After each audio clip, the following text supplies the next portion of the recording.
Exodus 10. Then the Lord said to Moses, Go to Pharaoh, for I have hardened his heart and the heart of his officials, in order that I may show these signs of mine among them, and that you may tell your children and grandchildren how I have made fools of the Egyptians and what signs I have done among them, so that you may know that I am the Lord. So Moses and Aaron went to Pharaoh, and said to him, Thus says the Lord, the God of the Hebrews, how long will you refuse to humble yourself before me?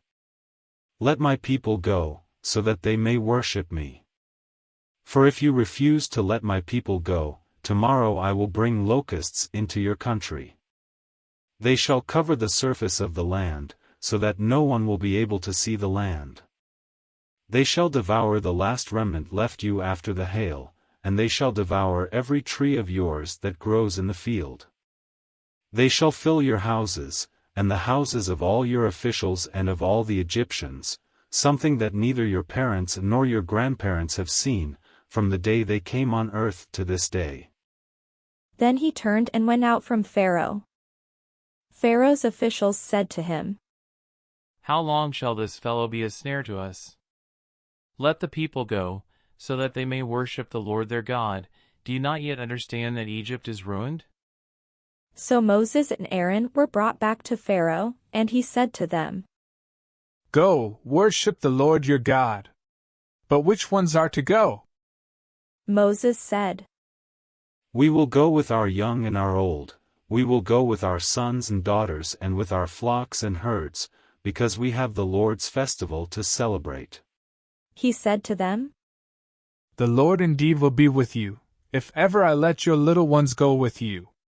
Plainly, you have some evil purpose in mind. No, never. Your men may go and worship the Lord, for that is what you are asking. And they were driven out from Pharaoh's presence.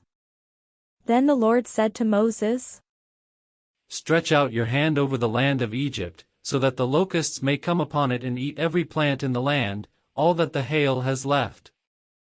So Moses stretched out his staff over the land of Egypt, and the Lord brought an east wind upon the land all that day and all that night. When morning came, the east wind had brought the locusts.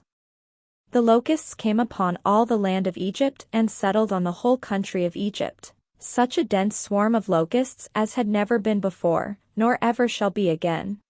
They covered the surface of the whole land, so that the land was black, and they ate all the plants in the land and all the fruit of the trees that the hail had left. Nothing green was left, no tree, no plant in the field in all the land of Egypt. Pharaoh hurriedly summoned Moses and Aaron and said, I have sinned against the Lord your God, and against you.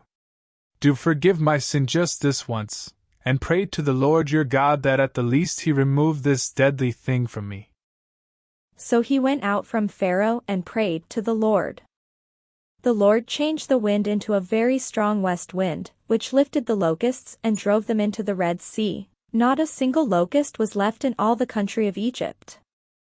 But the Lord hardened Pharaoh's heart, and he would not let the Israelites go. Then the Lord said to Moses, Stretch out your hand toward heaven so that there may be darkness over the land of Egypt, a darkness that can be felt.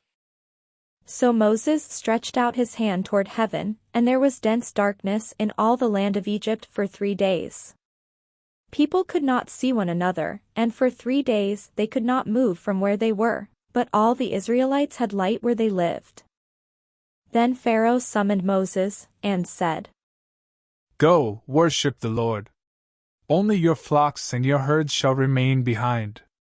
Even your children may go with you. But Moses said, You must also let us have sacrifices and burnt offerings to sacrifice to the Lord our God. Our livestock also must go with us, not a hoof shall be left behind, for we must choose some of them for the worship of the Lord our God, and we will not know what to use to worship the Lord until we arrive there. But the Lord hardened Pharaoh's heart, and he was unwilling to let them go. Then Pharaoh said to him, Get away from me. Take care that you do not see my face again, for on the day you see my face you shall die. Moses said, Just as you say. I will never see your face again.